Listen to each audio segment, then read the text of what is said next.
Saudara dan saudari terkasih, Injil kita pada hari ini diambil dari Injil Yohanes bab 10 ayat 27 sampai 30.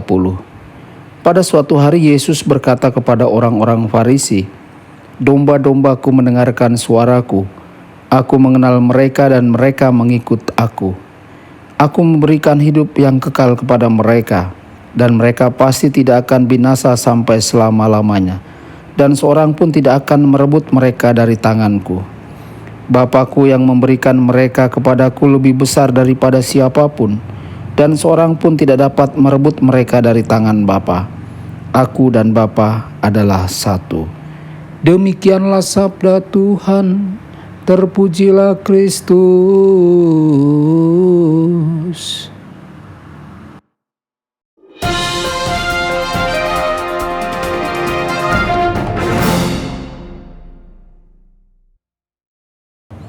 Saudara dan saudari terkasih dimanapun Anda berada, jumpa lagi dengan saya Romo Tedens dalam saluran Warta Kabar Sukacita.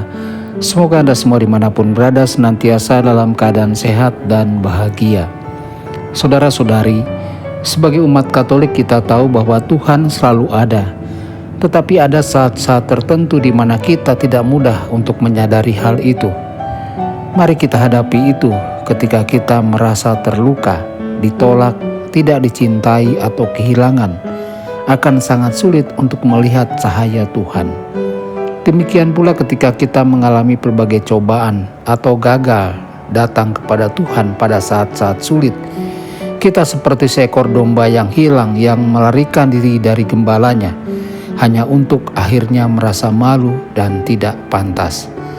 Namun ada lagu indah dari Casting Crowns berjudul "Bahkan Saat Anda Berlari" yang berfokus pada saat-saat itu.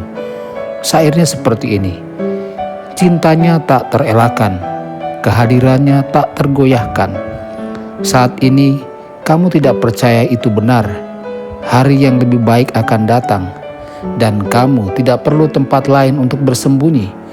Dia akan menemukanmu di malam tergelapmu. Cintanya memegangmu bahkan ketika kamu sedang berlari." Saudara-saudari, kita mungkin lari, tetapi Tuhan akan mengikuti.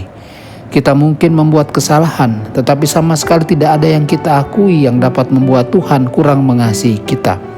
Sungguh, kita adalah anaknya, dan tidak seorang pun, tidak ada godaan, tidak ada dosa yang dapat mengambilnya dari diri kita. Lagi pula ketakutanmu tidak cukup gelap, lubangmu tidak cukup dalam, kebohonganmu tidak cukup keras untuk menjauhkan Tuhan darimu. Saudara-saudari, seorang pastor pernah bertanya kepada umatnya, "Apakah Bapa, Putra, dan Roh Kudus hadir di ruangan ini saat ini?"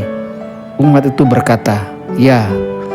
Lalu dia berkata, "Oke, apakah Roh Kudus hadir di ruangan ini 10 menit yang lalu?" Umat itu mengatakan juga, "Ya." Dia berkata, "Tepat, Roh Kudus selalu hadir. Tetapi kita tidak selalu sadar akan hal itu. Namun ketika kita meluangkan waktu untuk berdiam diri dalam keheningan, kita benar-benar dapat memahami fakta bahwa kita tidak pernah sendirian. Di saat kesepian atau perjuangan hidup kita, tutuplah mata kita dan berdoalah. Berdoalah dan carilah gembalamu. Apakah kita melihat Dia? Dia menunggu tepat di depan kita dengan tangan terbuka lebar." Saudara-saudari, Tuhan Yesus memberkati dan menyertai Anda semua. Sabda Allah adalah kebenaran. Sabda Allah adalah kehidupan. Mari kita mencintainya, mari kita menghayatinya. Ya Tuhan yang ku muliakan,